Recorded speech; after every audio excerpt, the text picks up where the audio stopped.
नमस्ते। चलिए शुरू करते हैं हमारी आज की कक्षा। और जो हमारी आज की कक्षा है वो कहानी पर आधारित है। कहानी है ईदगाह, जो मुंशी प्रेमचंद्र जी की कहानी है। चलिए देखते हैं इस कहानी में क्या है खास।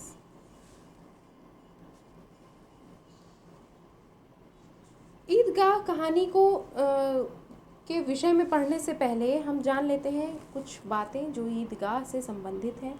जैसे मूलतः ईदगाह कहानी जो है वो उर्दू में रचित है, यानी उर्दू में लिखी गई ये कहानी चांद पत्रिका में प्रकाशित हुई थी। और मानसरोवर भाग 1 में इस कहानी का संकलन हुआ था। कहानी 3 भागों में विभक्त है। नायक है इसका, जो अभी हम आगे पढ़ने वाले हैं, हामिद। ईद समाज में प्रसन्नता और आनंद का सूचक है इस कहानी में। और ईद है भी, जैसे त्यौहार मनाते हैं हमारे हिंदू संप्रदाय के लोग दीपावली, उतने ही उत्साह से मुस्लिम संप्रदाय के लोग ईद का त्यौहार मनाते हैं। और इस कहानी के माध्यम से ग्रामीण मुस्लिम जीवन की स्थिति का चित्रण किया गया है, सुंदर चित्रण किया गया है इस कहानी के माध्यम से।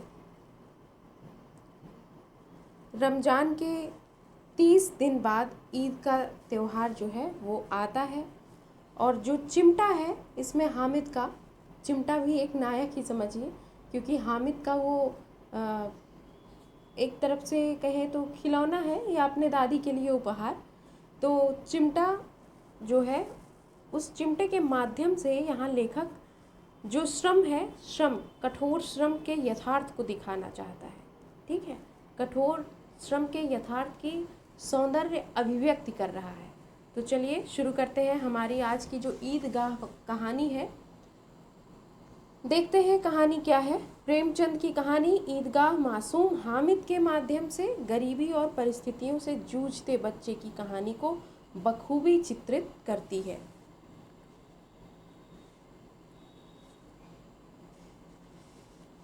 मासूम हामिद। इस कहानी में प्रेमचंद्र ने बाल मनोविज्ञान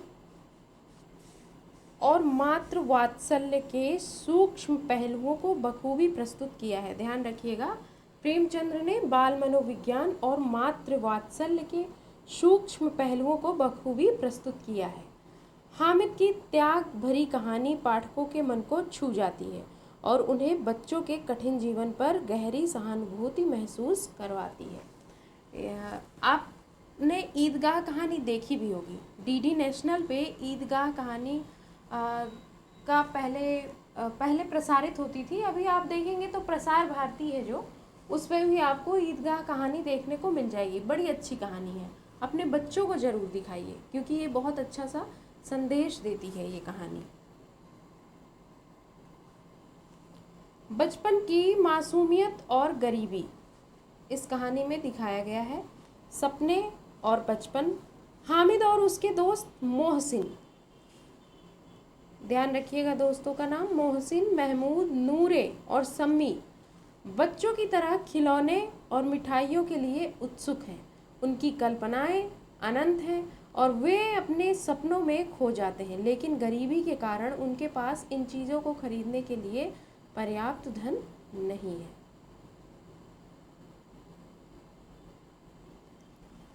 तो आपने अगर देखा होगा ईदगाह कहानी या पढ़ी होगी तो उसमें आपने देखा होगा कि जो हामिद है वो बहुत ही गरीब परिवार से रहता है, और जो उसके दोस्त हैं वो कुछ ठीक ठाक परिवार से रहते हैं। गरीब हालांकि सभी हैं, लेकिन मेला लगा है ईद का और सभी जो है उत्सुक है अपने ईद के मेले में जाकर कि नए वस्त्र पहनेंगे, ईद के दिन सेवइयाँ खाएंगे हम, और मेले में जाएंगे, मिठाइयाँ खरीदेंगे, खिलौने खरीदेंगे। लेकिन जो बेचारा हामिद होता है, उसकी जो दादी होती है, दादी ने ही उसको पाल पोस कर बड़ा किया है, और दादी के पास इतने पैसे नहीं रहते हैं। वो किसी तरीके से हामिद को कुछ पैसे देती है कि जाओ अपने लिए कुछ भी खरीद लेना, और हामिद सबके खिलौनों को देखता है और बाद में अपना दिखाता है। और देखिए कहानी बड़ी रोचक कहानी है। समय से पहले परिपक्वता। हामिद अपने छोटे वर्षों में ही बुद्धिमान परिपक्व हो चुका है। वह अपनी दादी अमीना, दादी का नाम क्या है, अमीना, के लिए चिमटा लाकर घर की परेशानियों को कम करने का प्रयास करता है। यह दर्शाता है कि गरीबी और अभाव के कारण बच्चे को अपने बचपन का आनंद नहीं मिल पाता और वे समय से पहले परिपक्व हो जाते हैं। बिल्कुल सही बात है। आप किसी बड़े घर के बच्चों को देखेंगे और आप गांव में, शहर और गांव में ही चले जाइए, जो गांव के बच्चे होंगे वो आपको ज़्यादा मैच्योर मिलेंगे शहर के बच्चों से। ठीक है, परिस्थितियों में ढलने वाले मिलेंगे।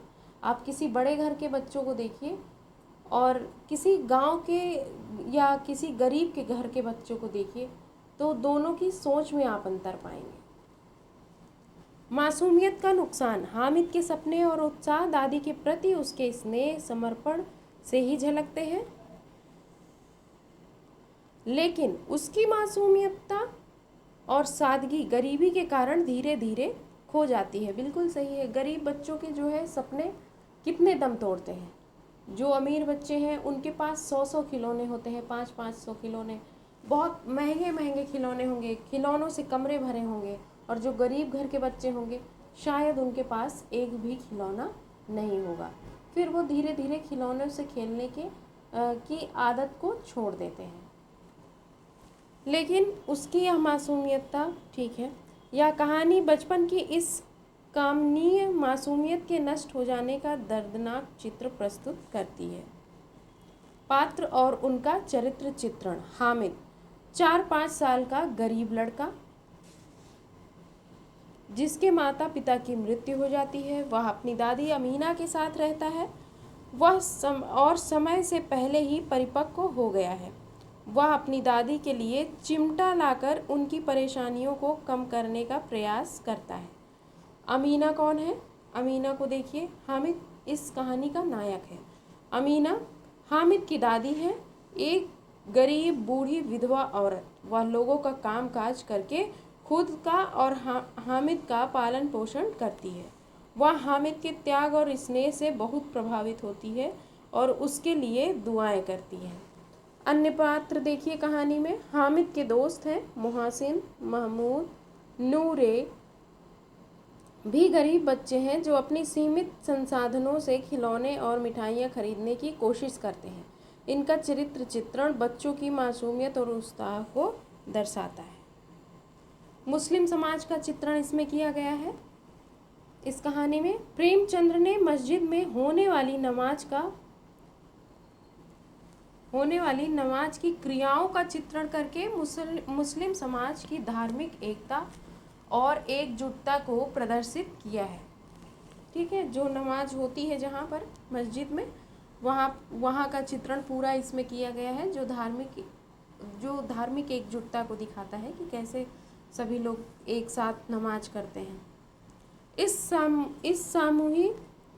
समूहीय क्रिया में सभी की बराबरी और भ्रातृत्व की भावना झलकती है। अब सामाजिक विषमता क्या है ये देख लीजिए। कहानी में कुछ समृद्ध और कुछ प्रभावशाली लोग जैसे चौधरी कयामत अली और पुलिस विभाग के कर्मचारियों का चित्रण है, जो गरीबों के साथ विषम व्यवहार करते हैं और भ्रष्टाचार में लिप्त हैं।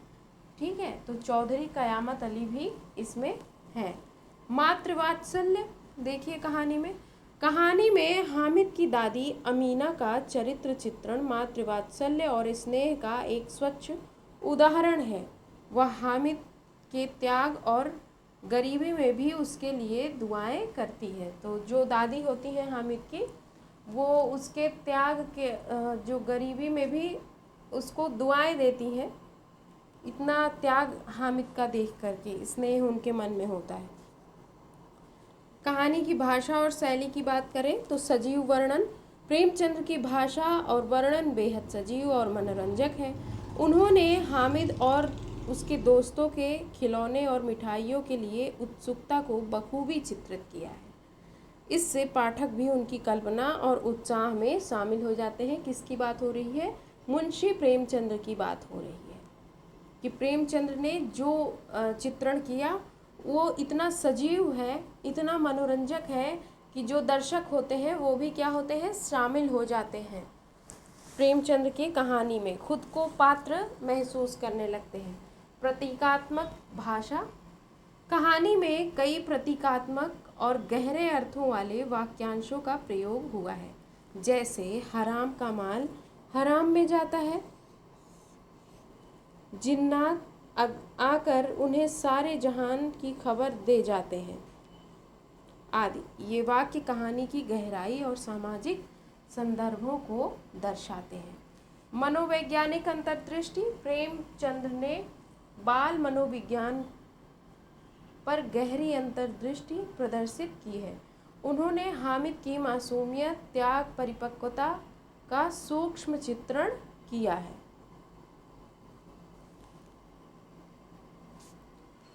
कहानी का महत्व और प्रासंगिकता क्या है?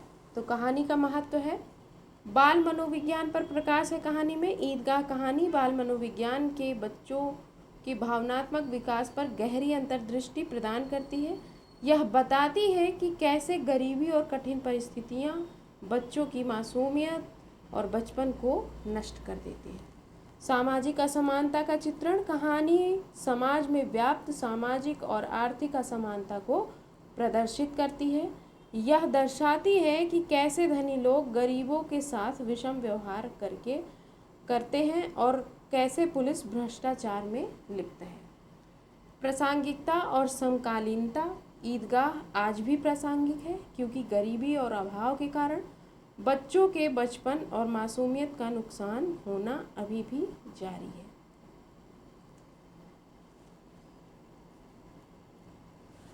अब कहानी का महत्व देखिए। कहानी में महत्वता बाल मनोविज्ञान का अध्ययन है। ईदगाह कहानी बाल मनोविज्ञान के अध्ययन के लिए एक महत्वपूर्ण कृति है।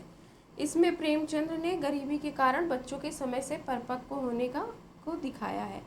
मातृवात्सल्य का प्रतीक। कहानी में हामिद की दादी अमीना का चरित्र मातृवात्सल्य और स्नेह का एक सशक्त प्रतीक है।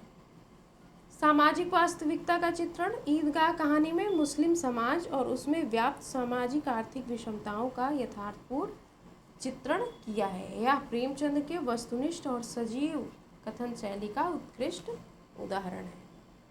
तो ये है हमारी आज की कहानी ईदगाह। उम्मीद है आपको कहानी से संबंधित जो भी महत्वपूर्ण इसमें तथ्य हैं वो मिल गए होंगे, और इस कहानी में जो भी कथा सार तो इस कहानी के जो अभी ये पात्र आए उनके ही माध्यम से आ गया है ना।